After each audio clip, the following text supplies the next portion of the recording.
Okay, after that pause to consume protein, we have reached my jam, the games. This is the order or from how I beat the game. Like first I beat is for Master of the Sun, English patch, and this is the first is4 I played because is4 has conveniently 4 versions, and this is the first one that was released. And I really liked it. It is pretty much the most simplistic game of the series, but that doesn't make it a bad one. It has good music. It uses an iconic SNES sound font that almost sounds like Mega Man X or Rockman X. I don't like English titles.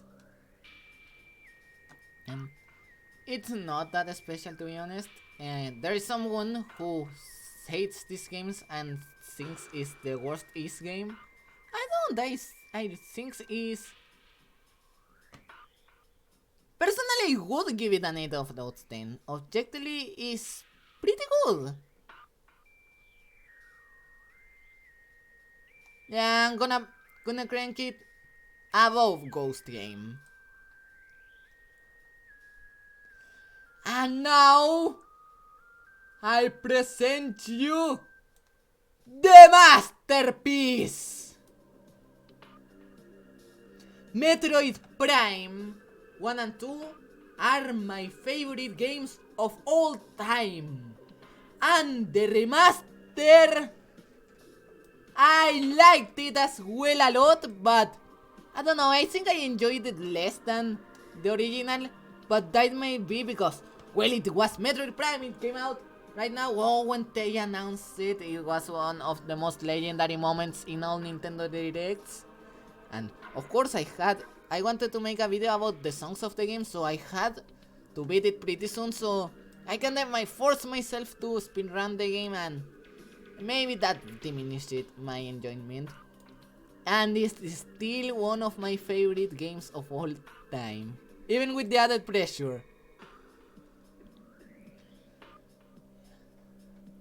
Maybe if I played more likely, I'm gonna like them more. There is one thing I didn't like that much. The graphics. Even though they are objectively better, and it's pretty much the best looking game on Switch, it runs at 1080p 60 FPS. I don't know, I just like the art style of the GameCube and Wii version way more. There is more of a metal shine to everything, which I really dig. And afterwards, Octopath Traveler 2. Spoiler alert! Octopath 2 is the GOAT of the music this year, but not the GOAT of everything. I even think I liked more Octopath Traveler 1 than 2. Same deal, I've kinda forced myself to play it fast, quickly, not only because I wanted to use the hype to make top video series of songs of the game, but because I was seeing many people online already playing and finishing the game in like a week in Instagram and Reddit, and I didn't want to be spoiled. I wanted to talk with the people, and now I don't talk with any other. I don't regularly talk about Octopath now, so that's kind of a bummer. Still, as a game of its own, I also think I put way more expectations of the story. I was told it was way darker than the first one, and the first Octopath Traveler game doesn't have the best story in the world, but I enjoyed it a lot somehow. And due to the expectations, I think I didn't much, except for Partitio and Casti. This Octopath has 8 main characters, and 2 of them are Partitio and Casti, and those 2 guys, well, Castizagal, are the best protagonists of the Octopath, in my opinion. By far, also Partitio is really funny, and it's pretty much the representation of Latin American people on the last century. My grandpa underwent through things Partiti went on his chapter. He basically the guy got his rings stealed by a weird contract because of capitalism. Oh god. And Casti is an apothecary who uses the amnesia concept really well. She forgot who she is. She kinda learns it by this time of the story. And yeah, I think it suited well. The worst of Octopath Traveler 2, the worst of the best. Now, this is Persona 3, but not original Persona 3. This is specifically the answer. And, gotta be honest, I think Persona 3 is kinda overrated. The ending, the conclusion, the final of Persona 3 is amazing and one of the best things I've experienced in my life. But the rest of the games is... I wouldn't say like Hercules, because Hercules is sometimes a comedy. And I mean, pretty much all of these are comedies. But they also ain't the... No! I would say Persona 3, before the ending, before the finale, feels like the Flashpoint Paradox and Akira. And goddammit, why do... which are products that in theory are pure cinema gold, but because of how the dialogue is structured, how the characters are developed, and many things I really don't know why, but makes the masterpieces actually don't feel like one, just feel like something that just happens to because it happens.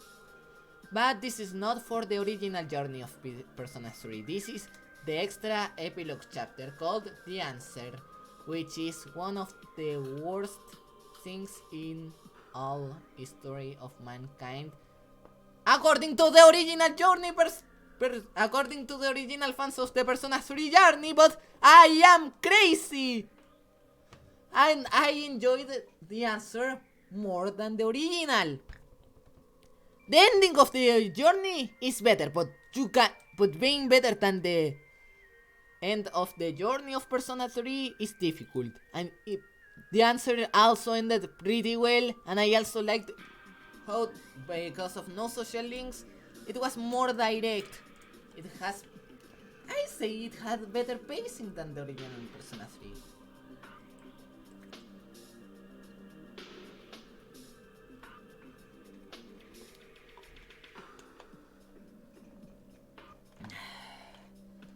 Sorry guys, but The Answer is better than the journey. I hope the remake a remake of Persona 3 called Persona 3 Reload is coming out now on next month, and I'm not gonna be able to play it because my PC doesn't support it, and they ain't gonna release it on Switch. But I hope the remake fixes my biggest problems with the original Persona 3, which are the story being boring before the end, and the characters don't forming an actual bond, an actual realistic bond. And the dungeon design being mindless. And now this is one of the games I played the longest, from I think January, February to May. To June I finished this game, but I tried to complete 100% on difficulty, an action RPG game. And this is another soundtrack masterpiece. And is considered the best Ys game of all time. It's the game that popularized the series, and I would say you should play it as your first Ys game. But I don't know, man. I liked it. I don't have many complaints with the game, save with its difficulty, but I pretty much shoot myself by playing this game on the hardest difficulty on my first playthrough. But I don't know if I feel it should have been more giving me more adrenaline than it did. The final bosses did, especially on hard mode. The bosses are the best part of every ES game. And the music? Lacrimosa of Dana. Well, I was feared. I was in fear because, well, I'm gonna put here, I think is 8 Sweet Well being the best of the not the best of something before being straight up and special thing, which, not to be honest, I think this game is a bit special, especially on the end. No. I'm gonna disagree once again and say I really like Lacrimosa of Dana. I think it's excellent. But now the soundtrack of this game must be talked about. And I was scared, I was worried, because again, I have played some East games before and they have amazing soundtracks. The soundtrack of East 3 is one of my favorite soundtracks of all time. And people say that East 8 has one of the best soundtracks of all time as well. And I was worried because from chapters 2 to 3, no, the first 2 chapters, and chapter 2 is weirdly the longest of the game. The only tracks I would say were the as is ultra mind blowing, which it does have, were the opening theme, which is, instead of an anime epic rock song, is an orchestral piece, really beautiful, and the theme of this first level, Sunshine Coastline, which is the best first level music theme of all gaming history, in my opinion. Sunshine Coastline. But afterwards, the music was cool, was pretty, but not amazing. But then, chapter 3 arrives. And it puts you with a theme called Gens the Arms, which is intense as hell and is a candidate for all, is another candidate of the best songs of all gaming. And with that, it makes it 3. And after clearing the chapter 3 and starting chapter 4, you find this iconic masterpiece, which pretty much not represents what is music is, it represents what the music of the company Nihon Falcom is. Next step towards the unknown. And this song is one of the reasons I would like to learn violin if I ever get to learn an instrument. I don't think I will. I tried once and I dropped it. And that makes it 4 candidates of best songs of all time. And afterwards, there are really songs that get close to it, but they don't. But they also do. And on the end of chapter 5, there is another one which is called The Valley of the Kings, one of the most underrated ones in my opinion. And after The Valley of the Kings, you enter the end game, and in the end game, the final dungeon theme called You'll See the End of Tales is also a candidate to those, although as a specialist of endgame music, I think it's, as an endgame theme, is middle, but every endgame theme, almost every endgame theme, in my opinion, is already a candidate for the best of all time. So it's like the middle of the best of the best. Oh, and after clearing the final actual dungeon of Is8, the game had the balls to, right before the final boss, play the amazing, beautiful opening, and it's one of the most hype moments in gaming history. And it elevates the theme I thought it was beautiful into another candidate of one of the best songs of all time. Oh, and the final boss theme was pretty cool, pretty amazing, pretty epic, pretty adrenaline. It has a lot of adrenaline. It feels glorious. Not sentimental, but glorious. But for the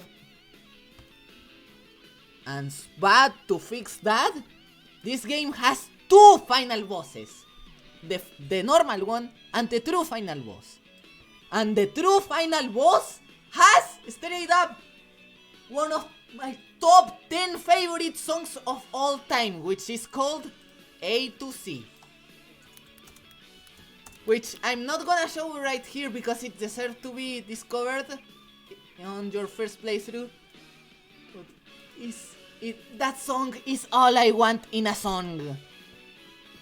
And think of it, there are songs I like more than the song that represents all that I want in a song. Oh man, music is amazing. Final boss music is amazing. I really should play but this game at least as a special game only because of the soundtrack. And better. But I wouldn't say the journey of Is 8 was better than the journey of Octopath Traveler 2, which is already worse than the journey of Octopath Traveler 1. By a little, but still. Fuck it, it deserves it. It deserves it. Oh! Oh! It's what all we've been waiting for.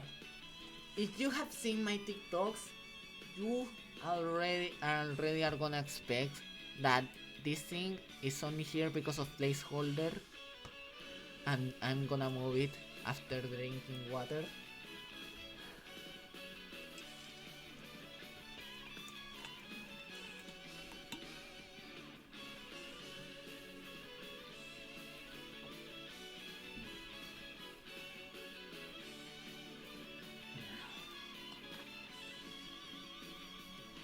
And now, I must make something clear. I don't want people misinterpret me. I don't like the Zelda series. I hate Ocarina of Time. But Breath of the Wild, I don't hate him. But I also don't love it. I can't even say I like Breath of the Wild. But I also can't say I dislike it. Sorry. And Tears of the Kingdom is Breath of the Wild again. Which means it didn't make me feel much. Except that it fixed my biggest problem with Breath of the Wild. That is, because of the heavily light story, I didn't feel like anything was actually worth a damn in Breath of the Wild. Now, Tears of the Kingdom did have a plot, a mission, and it cranked the game up a bit. Even though apparently the story is objectively badly written, and I do feel there are better stories than this. I would say Tears of the Kingdom story is a bit better than the FNAF movie, not that Creed 2. But that's the story. The whole game is honestly pretty boring, pretty mindless. I even heard it's even slower than Breath of the Wild. And the new mechanics are junk as hell. But when they are junk as hell, they are funny! But now, there is one thing about Tears of the Kingdom that... So, that for me, Tears of the Kingdom pretty much replaced Breath of the Wild, which is a shame because I wanted... Wait for me, my mom called me.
Excuse me, it is lunchtime.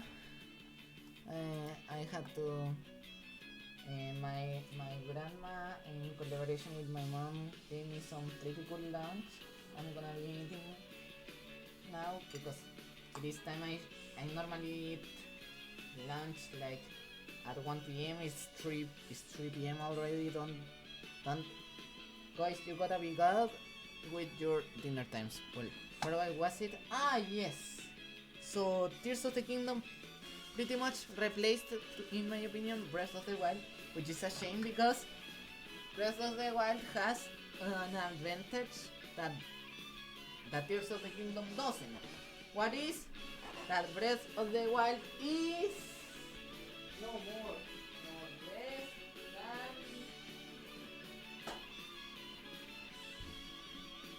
than a Wii U game. Tears of the Kingdom isn't, and because being of slightly advanced is never gonna become one. And that's a shame because the Wii U is getting killed yet again. And I still hold dear treasure in my Wii U, but also a little reminder, this is not the actual Wii U, this is only the controller for it. There's that. Yeah. Anyways, also, I think Tears of the Kingdom has the best finale of the Zelda series. And Tears of the Kingdom, well, if it weren't for Is8, has the best song I heard this year, which is the final boss theme, of course. Hadn't I played Lagrimos of Dana this year, this would be the final boss theme of Tears of the Kingdom would be the best song in my 2023 top. But I played this game this year, and technically the final boss theme of Tears of the Kingdom is indeed the best song of 2023 in my opinion, because the final boss theme of Is8 is from 2016.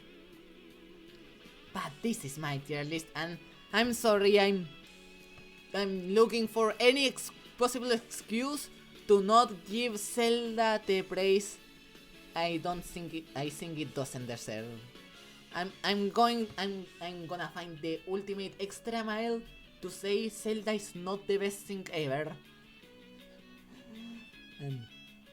And if you ever find something that will shut me and make me think of Zelda as the best thing of all time, and without me having a chance of retaliation, the universe will explode. Also, the combat in Breath of the Wild and Tears of the Kingdom is better than the combat in Twilight Princess Ocarina, so that's why I'm giving Tears of the Kingdom a B+, and Breath of the Wild a B-, C+. Now, for games that I actually do care about, because that's the thing. I remember, I don't hate the game, I don't actually like it, but I don't dislike it. It is worse than hate. It's not caring. No, not better than Spiders.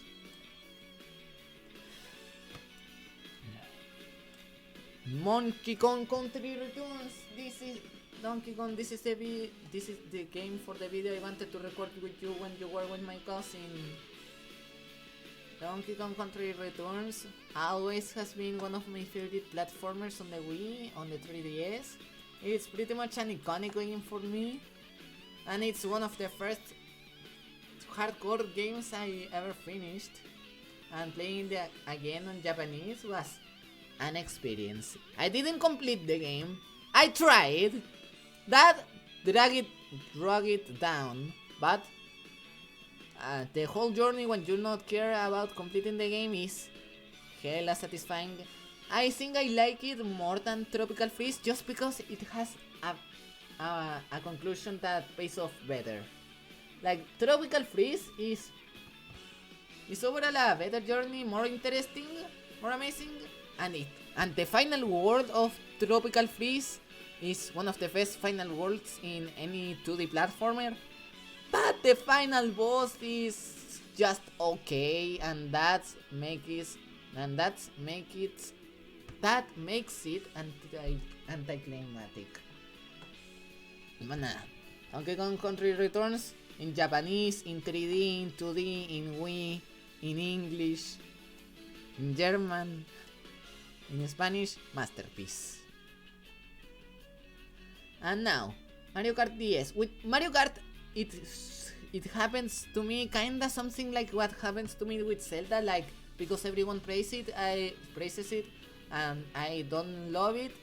I'm a straight up kinda of a hater of Mario Kart. So I was gonna play Mario Kart DS to prove that Mario Kart ain't that special.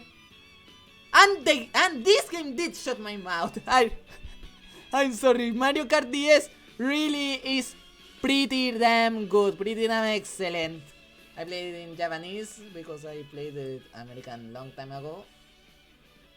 And I still think the overall loop of Mario Kart is kinda repetitive, but Mario Kart DS has some tricks in its sleeve. Like I like doing the serpent stuff, snaking the characters. It has some pretty cool music. It has Sky Garden. I also really like the Rainbow Road of Mario Kart DS. The graphics for the new courses didn't age that badly. The retro courses aged horribly, but the new courses didn't. And the only thing missing for Mario Kart DS is the trick system that was added in Wii. And well, now we're reaching the last games. So for now,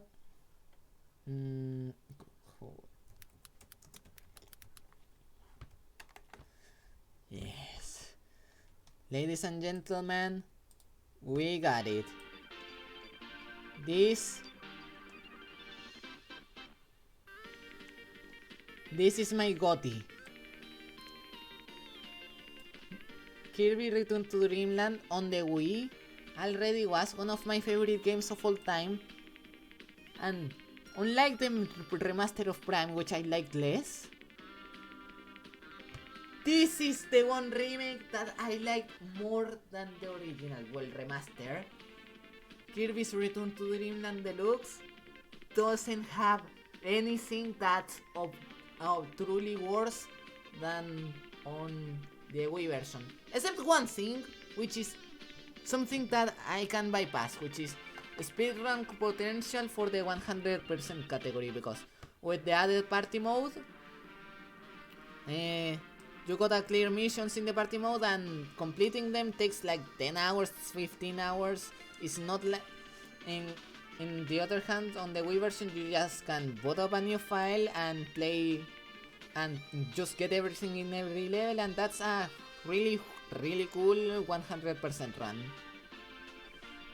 Even I was worried about the graphics, because again, Metroid Prime Remastered had graphics that I liked the least. I really think the only thing I hoped Kirby Return to Dreamland came to Switch only with an upscale, and they didn't, and I was scared when I saw the trailer, especially because the outlines took time. I took time to appreciate.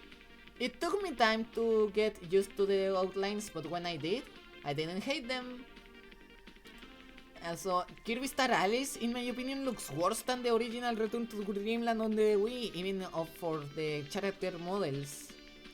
And so Return to Dreamland to solve that without butchering the graphics, it was smart for the Return to Dreamland Deluxe to just change up the graphics style. The added post game with Magolor was really cool as well. I think I should have ranked it as well separate. But no, it's as fun as the normal story mode. This is, in my opinion, Return to Dreamland Deluxe is the best looking game on Switch. Well, Mario Galaxy 1 is on the Switch as well.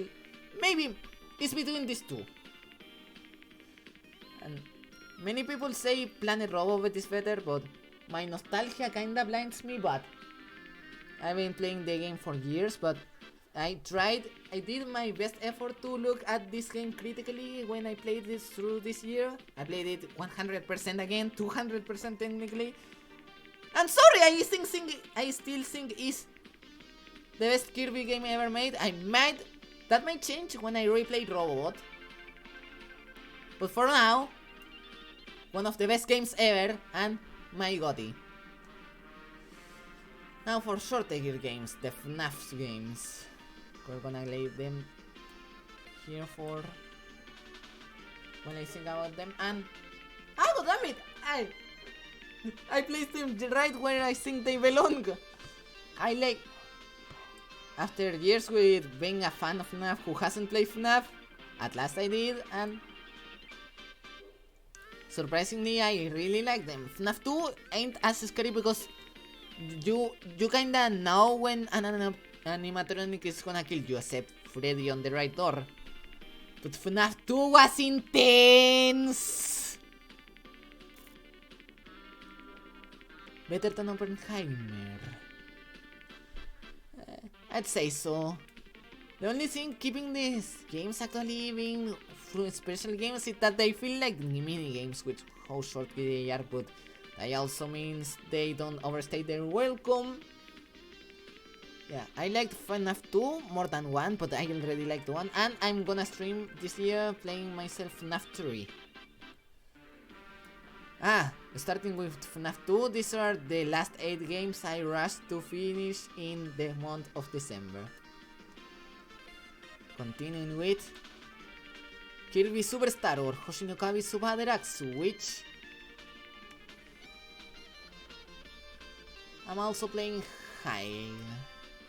Better than the ending of Shingeki. Like, I was worried because I remember loving the DS Remake Ultra, but not the Super Nintendo version. In fact, I remember I kinda didn't like that much the SNES version, so I played it again to pinpoint it, and I really enjoyed it and really like it. The only thing that the graphics were better than I thought, especially on the Nintendo Switch Online with the 1990p pixel perfect, which somehow looks better than the 7020p of the Super Famicom Mini I have right here. No man, Kirby Superstar is amazing, it's short, it's even shorter than Return to Dreamland. Well, I think they are about the same length of one playthrough, but 100%? The Great Cave Offensive might take a lot of time, but and Kirby 100% of one single playthrough of those games, Kirby Superstar is longer because of the Great Cave Offensive, but not by much. Now, if you add the extra mode, Return to Dreamland is longer to 100%. The only weird thing is that there was a track that goes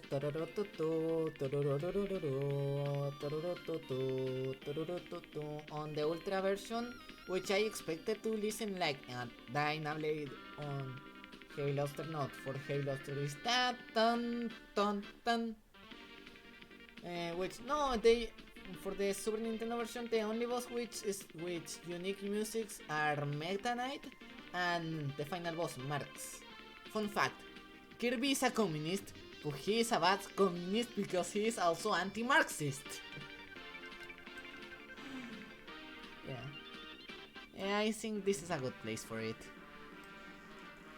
Super Mario Wonder, the anti-new Super Mario Brothers. I'm shocked I didn't like this game as much as I did because I like weird stuff. I think weird stuff is and which tries to go beyond and unexpected is what is closer to be mind-blowing in theory. But I don't know, I think Mario Wonder is a pretty good game. Better than New Super Mario Bros. U. But I don't know, man, I didn't feel this game was that special somehow.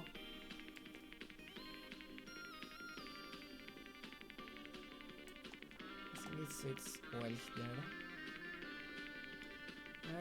I wasn't disappointed, thank God, but I also wasn't as impressed as I was expecting to be. Especially when, again, this game is designed to impress you with the wonderful hour. You don't know what can happen. I don't know, but at least it's not a disappointment. And again, surely I have a chance it's better than New Super Mario Bros. U. Not than Wii, but I'm biased with New Super Mario Bros. Wii. And being better than New Super Mario Bros. U is being an 8 out of 10, a really good experience. Now, the game I beat and I didn't beat. Touhou 19. Which, like a fighting game, you gotta play the arcade mode with all of the characters to truly experience it all. And gotta be honest, this might be my least favorite Touhou game. It is still fun time to time, but I don't know, like, and it's a shame. Touhou 19 is the spiritual sequel not to Touhou 18, but to Touhou 9 and Touhou 3, which are games called Phantasmagoria. What is a Phantasmagoria? It's a 1v1 against other player who is also trying to dodge as much bullets, and you send some bullets to him to dodge, and the one who gets and the first one to get hit dies. And it's a ton of fun. Touhou 9 is my favorite Touhou game. Well, it was before Hollow Phone Song of Birds, and Touhou 3 is one of my favorites as well. And I don't know, the change to the mechanics makes this game, Touhou 19, feel even more RNG reliant than the games before. It doesn't, and most of the characters of this game suck. I feel pretty weak playing with almost all of the characters. I haven't seen the tier list, but I haven't unlocked the high tier yet, and it's a bummer. And even the music, I think it's still good. It's Touhou, but overall I think the soundtrack is one of the weakest since Touhou 8, which is the other Touhou game with my least favorite soundtrack, which is still a good soundtrack, a really good soundtrack in fact. The final boss theme is good. There is a theme for a monkey character, which is straight up beautiful, but the rest of the songs don't click with me as much as other Touhou songs. And even though I haven't truly finished all the story that the game has to offer, I reached the credits multiple times, I got a feel for the gameplay, and the only thing I haven't got a feel is the online mode, because nobody connects to this game outside of Japan, god damn it. If you are interested on playing PvP on Touhou 19, please comment, contact me, talk to me on Instagram. I would love to PvP in Touhou 9, 3, 19 even.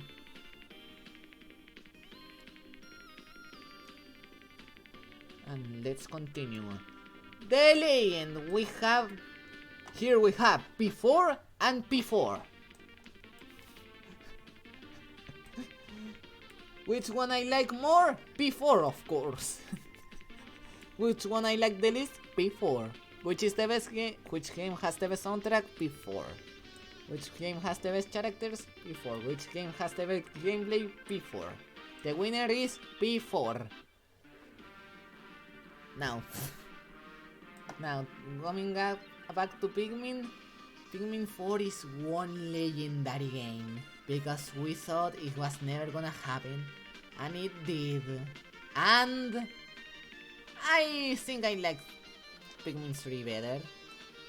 And also, Pikmin 4 takes more the philosophy of Pikmin 2, which involves getting to caves with a lot of time, and the caves are pretty slow in my opinion, and that makes Pikmin 4 end up not as fun as Pikmin 3 or Pikmin 1 in my opinion. Ochi is a lot of fun to use, but traversing to the games kinda feels mind-numbing. And this game is long. Not as long as this and juggernauts like Octopath 2, Is 8, Tears of the Kingdom, or these 3, but it is still long. It took me like 40 hours to 100% complete, which a Pikmin game has to be 100% completed. But that's it. I'm happy for what Pikmin 4 is doing to the franchise though. It's become the best-selling Pikmin game and it's good as an introduction. And also, Pikmin 4 pays truly respects the dogs. This game treats dogs so well with the respect they deserve, and that's amazing. And now the last games. I played these games at the same time to be able to beat them before the year ended. And I did! Now, Devil Survivor Overclocked. The prequel to Devil Survivor 2, which is one of my favorite games of all time. Devil Survivor 1, better than Pikmin 4. I don't know, in theory the story is objectively better, and I'm not gonna lie, I did enjoy Devil Survivor's story. It wasn't disappointing, but I think the characters were a bit more difficult to connect with them. That might be the deal, even though I'm supposedly more a person who cares about more actual plot rather than individual characters.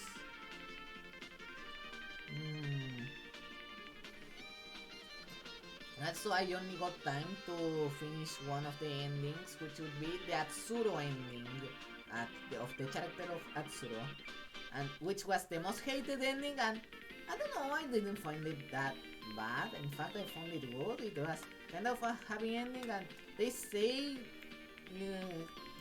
that ending makes you feel like betrayed, and it symbolizes what Shingeki does about mankind having the power to achieve peace, but rather using it on selfishness to destroy themselves. But I don't know, the ending didn't involve like the government of Japan using demons to terrorize and war. No, it just used them to become the most powerful nation, which didn't imply a war.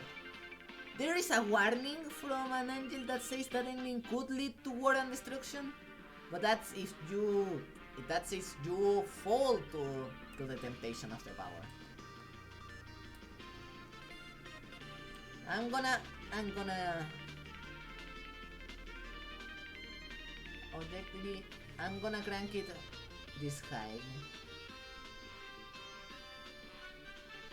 because again it's more of Devil Survivor 2, which I already love. Well, it's actually the reverse. Even though my actual enjoyment, I think it was 8.5. Now I really see this game as a special. Now,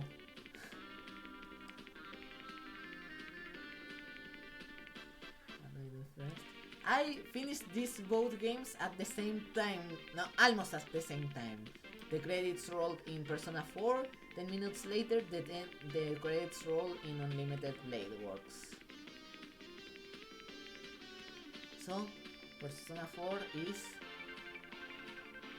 another one of my goodies. Truly amazing. I'm surprised because Persona 3 is supposed to be the one with the best story. But I really enjoyed the Persona 4 story way more than Persona 3. The gameplay, the music, and Persona 4 is a game so wholesome. Even though it's about catching a killer who is gonna kill your friends. You pretty much. I don't know, it could be... Let's be honest, I could be talking about Persona 4 for hours. But let's just say it entered my top 5 favorite JRPGs ever. Maybe top favorite games ever. I should do one of those as well. The ending was kinda was kinda drawn out, and because, but not that much. It has a typical JRPG ending, and ironically, the best moment of Persona 4 wasn't the final battle, but rather the last boss before entering the official end. The last boss that marked the turning point of the end game. And also Persona 4 Golden showed an extra dungeon in between. This is the Golden version, the original PS2 was the boss. This boss I'm thinking about was the last boss before the final boss, and then the final boss. But in Golden there is an extra dungeon in between which has the best music of the dungeons. But it was pretty long and tiring to traverse that one. But that's it. Persona 4 Golden.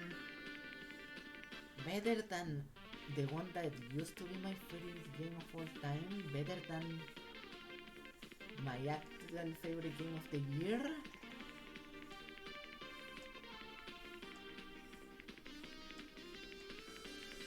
I'm gonna say Persona 4 Golden is better than the remaster, but not to the original. And lastly, Unlimited Blade Works from the Fate series. Straight up, the best story out of all of this, because by its nature as a visual novel, it had the time to develop this story.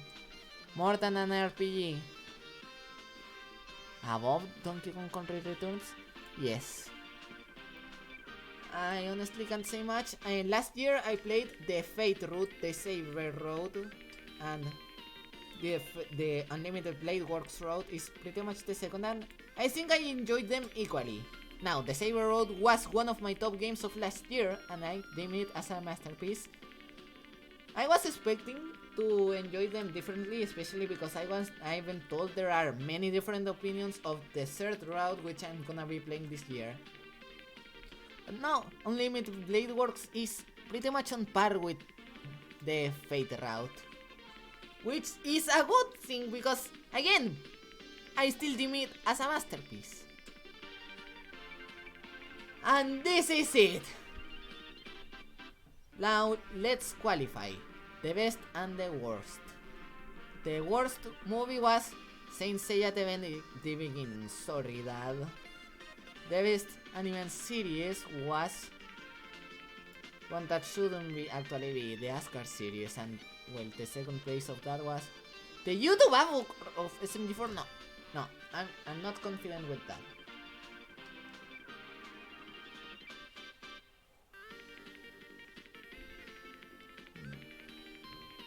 Yeah, that's where I draw the line. So the best was the Ascar series, even though it objectively should be the Poseidon arc. I'm gonna lower Inuyasha a bit, and Super Mario Wonder as well.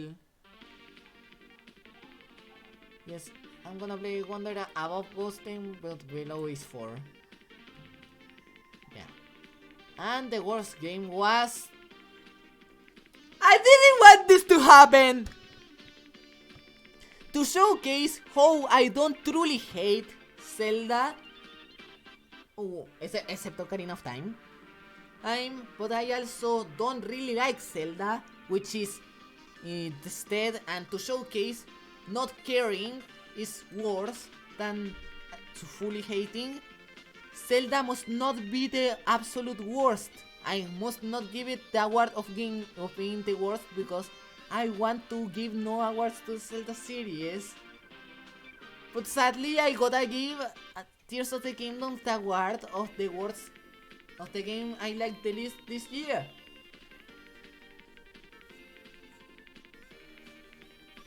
God damn it. God damn it, Zelda is always taking praise out of you no matter what. And now the best ones are easy. Best anime and series, Mungo Stray Dogs. Best story, The Fate Route.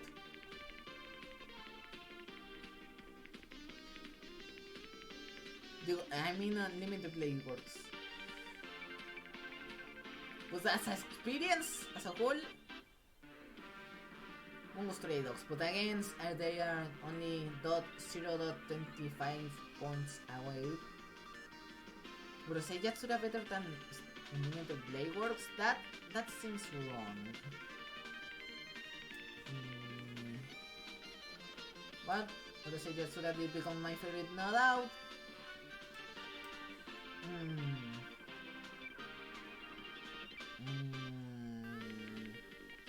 Yeah.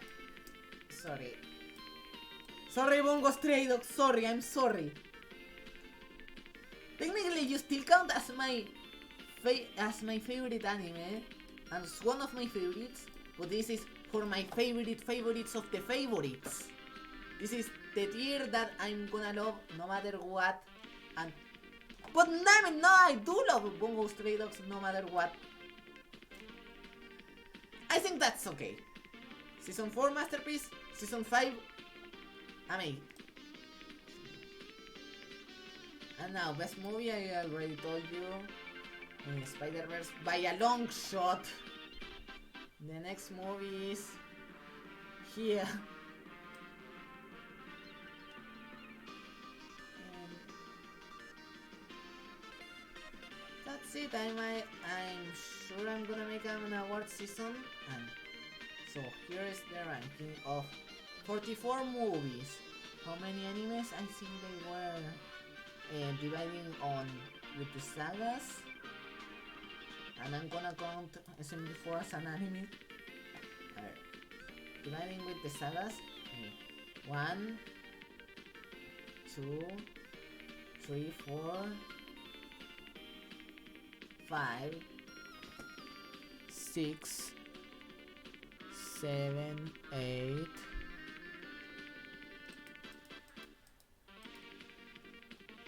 9, 10, 11, 12, 13. 13 plus 44 is 57. And games were 18. I'm sure about that. So 57 plus 18 is 75. 75 things on 2023 all rank. I'm not doing a full rank, I may do a rank only for games and only for animes.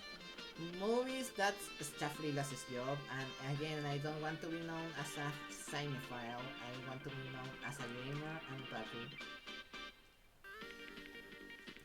So that's it. Please play everything that's on the 9s out of 10. Many thanks if you watch the stream or the re-upload. And I'm gonna properly eat now. Bye bye.